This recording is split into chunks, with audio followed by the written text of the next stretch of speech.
I'm Wendy and I'm married with 4 grown-up sons, and my husband's name's Stuart. We've got to a stage where actually we were just going to enjoy life a bit now because we hadn't got the worry of looking after our children anymore. It was in 2015, a bowel screening test came through my letterbox, and I'd never done one before. To be honest, I was thinking I wasn't going to bother taking it, but eventually I did do it and I sent it off, and they then contacted me and said there was some irregular cells that they really needed to check on, so I'd have to do the test again. And I just completed it again and sent it off, and to be honest, I forgot about it.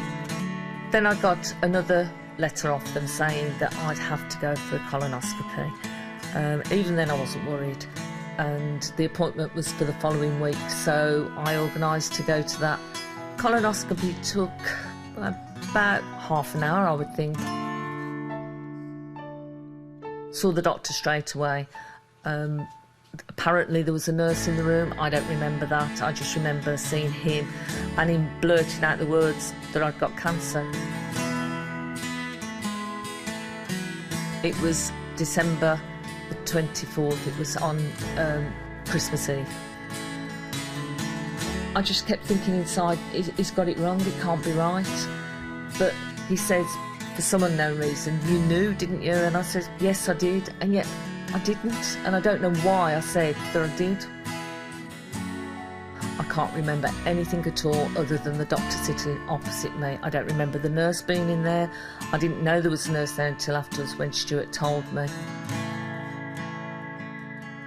The next thing I actually remember was sitting in the car and was driving home. I don't remember getting in the car. I don't remember leaving the hospital. I just remember it was cold and it was dark. It was just complete silence. But we drove across the moors on the way home, and I just looked out and thought how bleak it was, and it looked how I was feeling at the time. Devastated.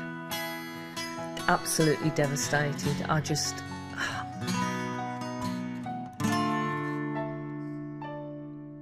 I couldn't take it in. I really couldn't take it in. Hold my hand and don't let go. Through thick and thin and thinner. Through wooded lanes and sandy shores. Through breakfast, lunch and dinner. Hold my hand and don't let go. Well, I says to Stuart, I'm going to phone the boys up. They need to know. So I then phoned round the boys and told them. That Christmas just was... Tried not to talk about what was going to happen. I felt dreadful. I felt it was something inside me. It's a horrible feeling, and I don't think anybody, unless they've had cancer, can feel it. Every time I saw myself and looked in a mirror, I just kept thinking, you've got something growing inside you. It was horrible. Well, 2 weeks after Christmas, we went to the hospital to have the operation, to remove the cancer. I was told it had been found very early, so there wouldn't be any need for chemotherapy. It would be straightforward, and I'd be getting on with my life within a matter of months. I decided to name my cancer. I called him Albert. I found that easier for me to cope with, and it meant I could make up stories about him and talk to people and deal with it as, instead of cancer, it was Albert. I was quite shocked that you walk into the theatre, you don't go in on a trolley, and that was strange. I wasn't expecting that, and it was like going to the condemned chair. That's how I felt it was. I was going to never come back.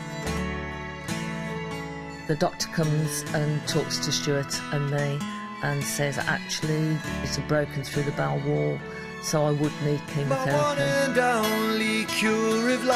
The idea of chemotherapy really scared me. You just hear all the bad side of the stories, I suppose, how it makes people feel so ill. So I was really scared. So I just didn't know. There was questions I needed to find the answers to, and was I going to be really ill? Was it going to make my hair fall out? How ill was I actually going to feel? Or was I going to die? I was totally wiped out all the time I took my chemotherapy. I could hardly lift my head off the pillow some days. I had chemotherapy for over 6 months. Some of the months you get a break in between, and I coped all right with. Other times I just wanted to stop under a duvet. I didn't lose my hair completely, but it did start coming out, so I decided, at the time it was quite long, so I went in and I had it all cut off really short. The hospital had said that they didn't need to see me for 3 months, and to me that was an awful long time not having any support from the hospital. And I met up with a friend, Keith, and he'd also was on his bowel cancer journey, and that's when we decided to start a support group. We've been running now over 4 years, and we have 136 members. 2017, I had the fantastic news that I was in remission. It was an unbelievable feeling.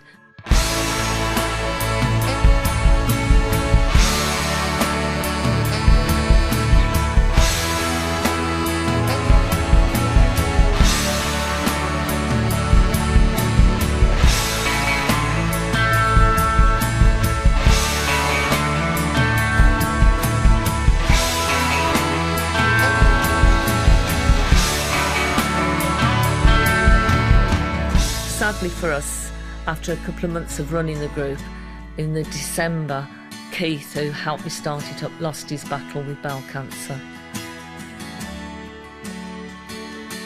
My life is completely different now. Every morning I wake up, I genuinely thank the world that I'm still here. I'm really always grateful that I'm still here to be with my family. It's important for me to raise awareness of cancer, the early signs of bowel cancer especially, because if you get to it early enough it can be treated and you can live on after it. I think if there's anything I'd like to share with anybody, it is if you've got any early symptoms of bowel cancer, then please don't ignore it, go to your doctor. Don't be scared. There's so much out there that can help you. There's so many people out there to help you. You're not on your own. There's always someone that can take your hand and share your journey with you.